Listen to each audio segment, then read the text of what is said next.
Welcome to the Supported Living Property Podcast with your host, me, Lisa Brown, the place to learn about supported living property investing.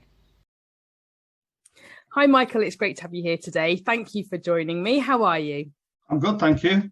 Yourself? Yeah, not bad, thank you. Not bad at all. I know we've done an episode before, but for people who haven't listened to that one or don't know about you, do you want to introduce yourself? I'm Michael Hinett. I'm the director of Qualis Solutions and the different Qualis Companies. We are a group of companies that are totally centred around supporting people into social care, growing, making social care better in general. And predominantly we do lots of startups, getting them into predominantly supported living. Fantastic. And we're going to talk today about a question that you get asked all the time by people, aren't we? So the question that you're saying is what is the question you're always asked? We on a very, very regular basis, we have people call us up and say, I want to do supported living, but I don't know how to do that. So the first part that we explore with them is, what do you mean by supported living? Supported living over the last few years has become this all-encompassing kind of banding of various different types of support. So the first thing we need to do is explore with them what do they mean by supported living, which of those sections of supported living do they want to be part of, because there's a slightly different route into each of those things, which is going to change again in the future. Okay, so it's exploring exactly who the tenants are they want to work with, who the people are who need supporting, and really understanding that to start with. Yeah, so in the first instance, is it going to be the 16 plus age category where it's currently unregulated, which in the near future is going to be changing, it's going to be Ofsted registered, or are they looking at adults? And then even in the adult side of things, are they looking at people that don't need personal care or people that do need personal care? So that's the first kind of exploration that we do in the conversations that we have with them. That then leads us on to, do you need a CQC registration or don't you need a CQC registration? And that obviously is a big difference in the way that you set up an organisation to support people, whether you need that regulation or not. Yeah, so there are some local authorities, predominantly in the south of the country, that will expect you to have a CQC registration, even though it's not needed at all.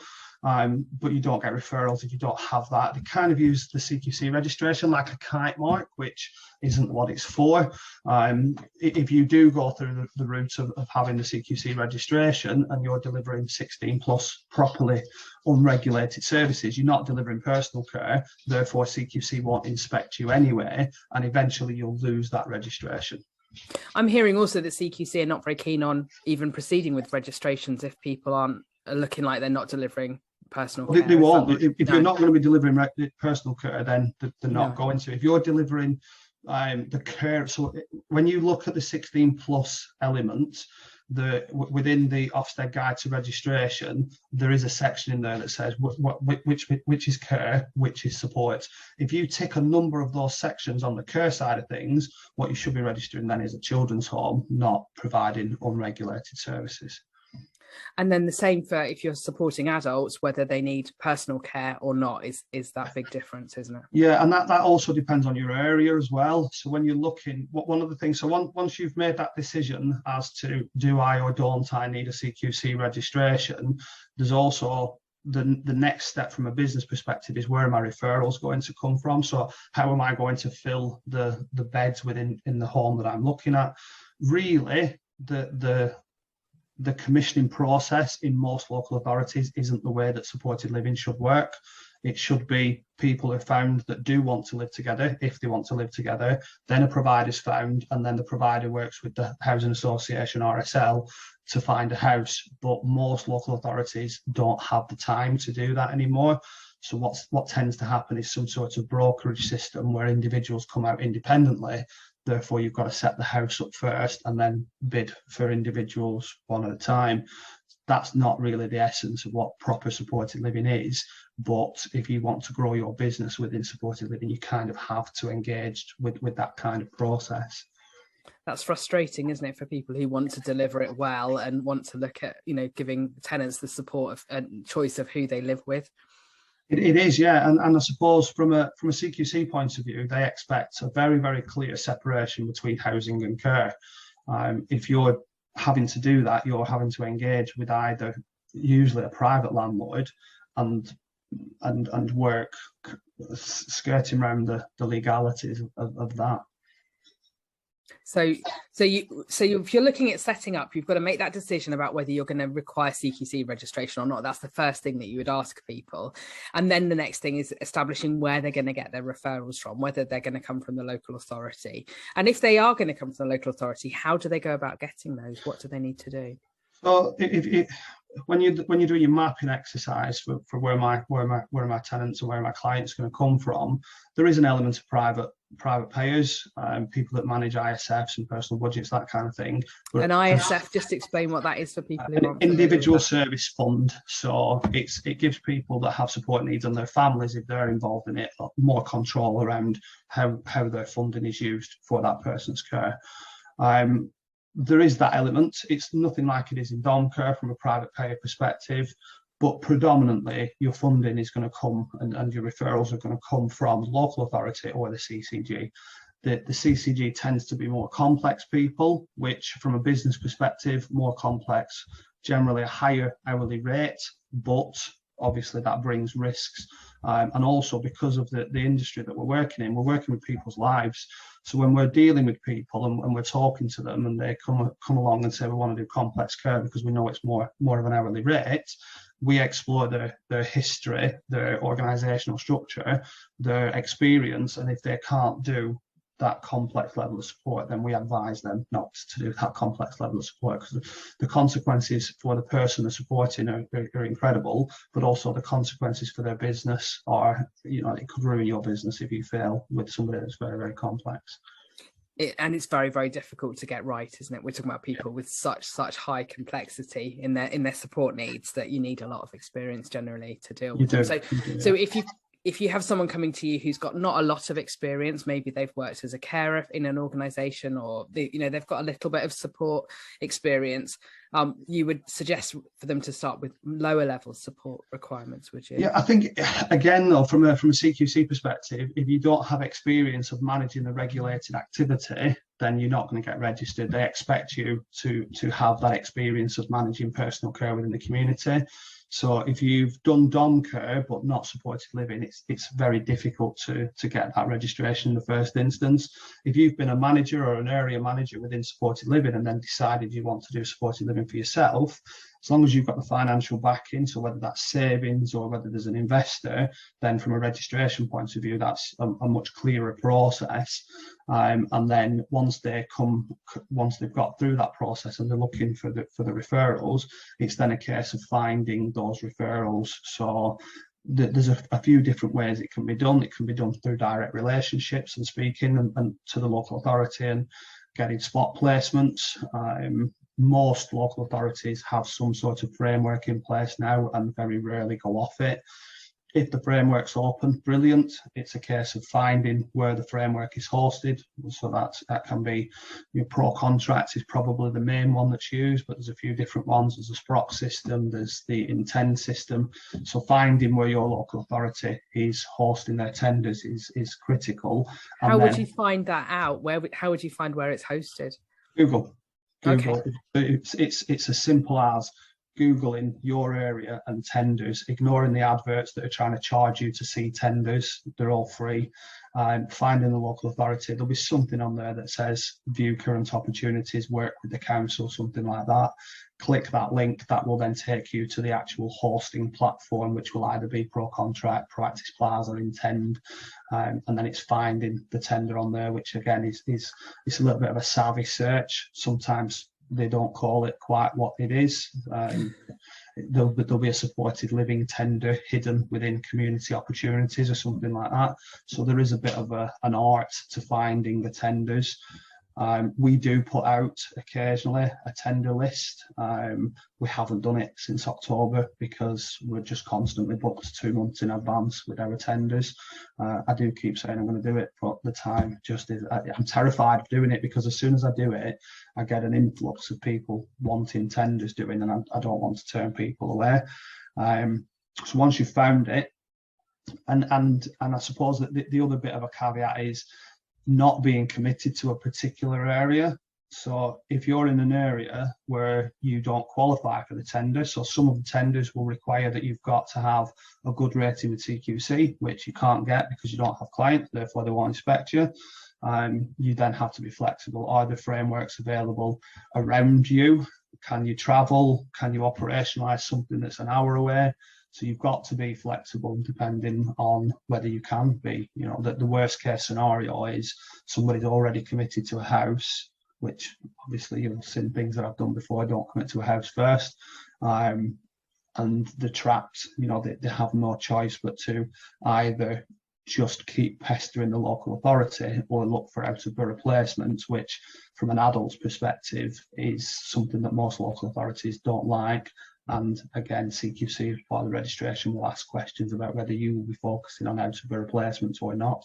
And again, it's a bit of a no-no from CQC as well. That's really interesting. And that again highlights this issue that I think we've spoken about. I've definitely spoken about it with quite a few guests about, you know, when in the process to get a house, and it's not right at the beginning, is it? It's not. You've got these other things. You'll hear Michael's talked about everything else and not the property, you know, getting the property yet, you know. The property comes when you know you can fill it. So ideally, you want to be working with 3 or 4 people that want to live together to find them their forever home. If that's not the way that the local authority commissions and you have a brokerage system, it's then a case of getting yourself onto the brokerage system, seeing where people want to live, and then sorting out the property. Ideally, you want to be bidding for somebody that's got a long enough time that you can transition with them and, you know, take them to view properties. I wouldn't, if I was looking for another house, I wouldn't just move into a property. I'd want to go view that property. I'd want to maybe view other properties. It wouldn't just be the first property that I'm offered that I'm expected to live in. So it shouldn't be like that for the people that we're going to be supporting. If we want to do supported living properly, people should have an option to view where they're going to live. The idea is that it's going to be a long-term home for them, and it's their home. So they should be fully involved in that process, making choices on, you know, what the decor is going to be like, what the carpets are like, which bed they pick, going bed shopping, all that kind of stuff. All the things that we take for granted when we're looking at where we're going to be living, the individuals that we're going to be supporting should also be involved in that process as well. Absolutely. And that's where the brokerage system is really difficult, isn't it? Because I speak to some providers who say to me, they won't even accept me on the framework unless I've got a property, you know, and so I say to them, how do you know what kind of property you need? And they're like, well, I don't really, you know. It's really difficult, isn't it? It is. And that there's very, you know, you're stuck in a catch-22 situation there, that you don't know. If you don't have a property on the system, you don't see where the referrals are. My advice in that kind of situation is look for a different framework.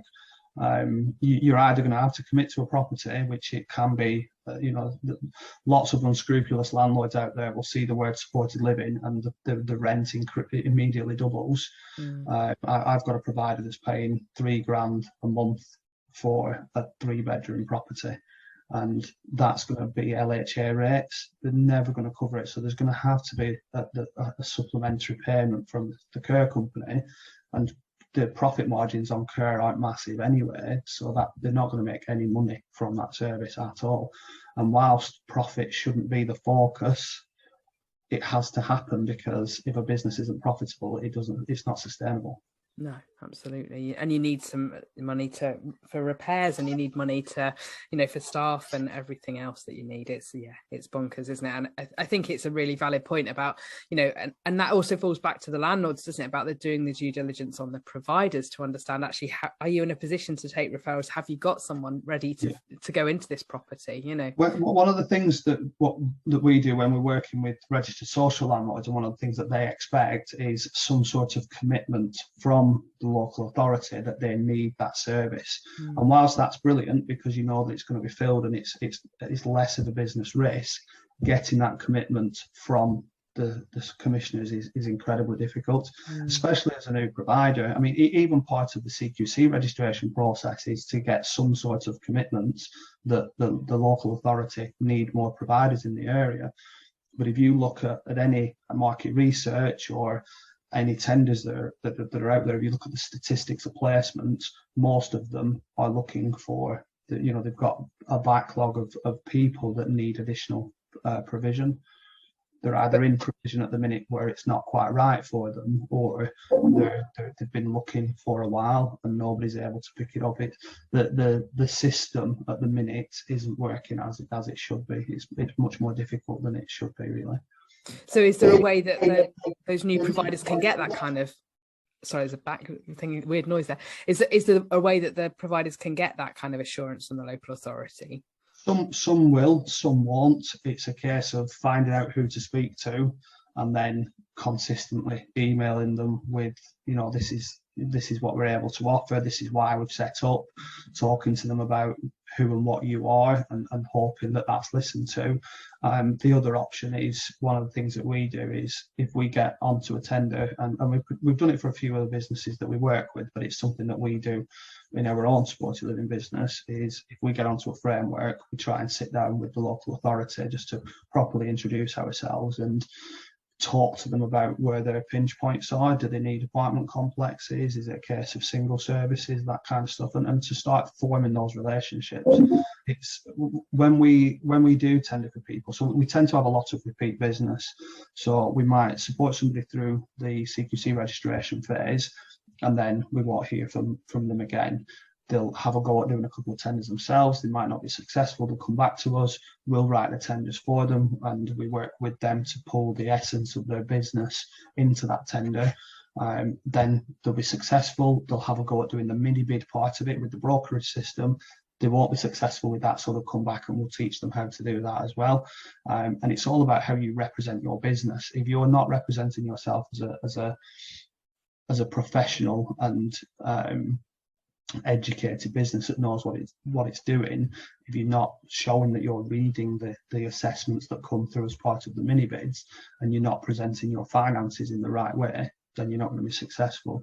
If you're thinking, I'm going to undercut everybody else and I'll bid £13 an hour, that's going to ring alarm bells to the local authority, because that's not sustainable, and they know that.